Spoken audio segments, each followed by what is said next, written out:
Аягөз ауданында ащы судан түбегейлі бас тартқан елді мекен бар. Қарағаш деп аталатын бұл ауылда бірнеше жылдан бері спирттік ішімдіктер мүлдем сатылмайды. Соның нәтижесінде соңғы жылдары ауылда бірде-бір қылмыстық іс тіркелмеген. Мен Аягөз ауданы Қарағаш ауылының әкімімін. Айтайын дегенім, біздің ауылда мүлдем арақ сатпайды. Арақ сатқандармен жұмыс жүргіземіз әрқашанда.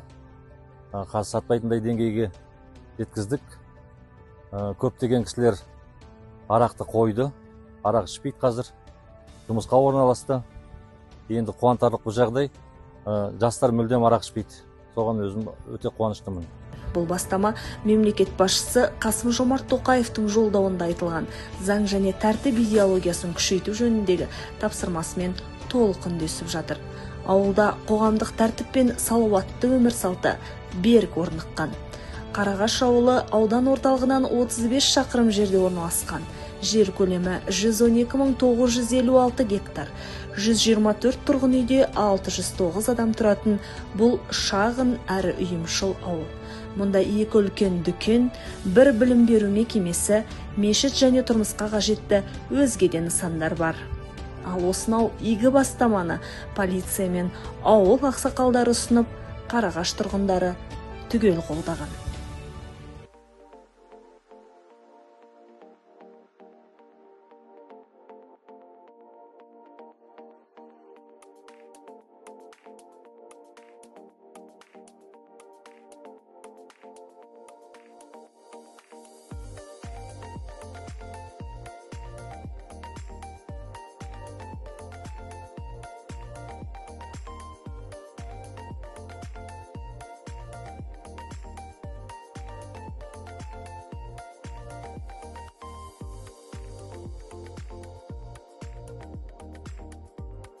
Мен Жемперова Салтанат, осы Қарағаш ауылының тұрғыны. Осы жеке кәсіпкер саудасымен айналысам. Ауылымызда магазинде осы кәдімгідей өзіміздің халал саудасын жүргіземіз. Салауаттық несін сақтаймыз. Арақ, шарап деген нәрсе сатылмайды. Мен бәрі жақсы болсын деймін. Ауылымызда сондай арақ сатылмаса, келешекте осындай магазиндер көп болсын, бірақ та сол салт сақтап арақ шарақты сатылмаса деймін. Мен осы Ер-Сұлтан магазинінің дүкеншісімін. Аты жөнім Ақтаева Рауия Қыдырмағызы. Мен осы дүкенде істегеннен бері ауылда магазиндерде, дүкендерде арақ жоқ, сатылмайды.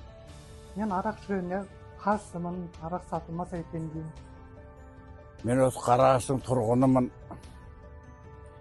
Осы жерде өсіп өнгендей, әзір міне ауылымызда сондай жақсы магазиндер болғанмен ешқандай арақ та сатылмайды. Әзір міне жақсы бара-шағадардағы тәртіпті болып, мына әкіміміздің арқасында бәрі жақсы жүріп жатыр.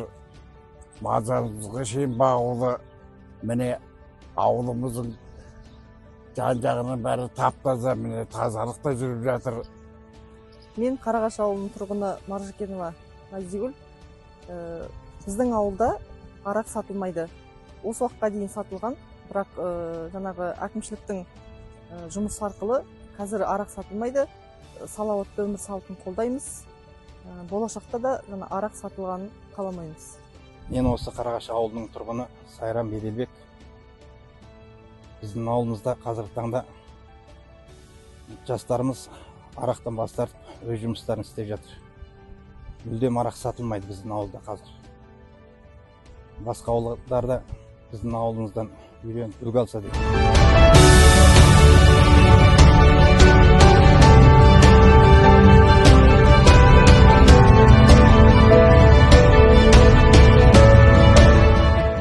Тұрмыстық жанжалдардың, қылмыстың және жол көлік оқиғаларының негізгі себептерінің бірі алкогольдік ішімдік екенін ескере отырып, арақсыз ауыл бастамасы қолға алынды. Бұл жоба салауатты өмір салтын насихаттап, ауыл тұрғындарының ішімдіктен аулақ болуға, ұрпақ тәрбиесіне жауапкершілікпен қарауға үндейді. Сіздерді осы игі іске үн қосуға, өзіңізден бастау алуға, жастарға үлгі болуға шақырамын.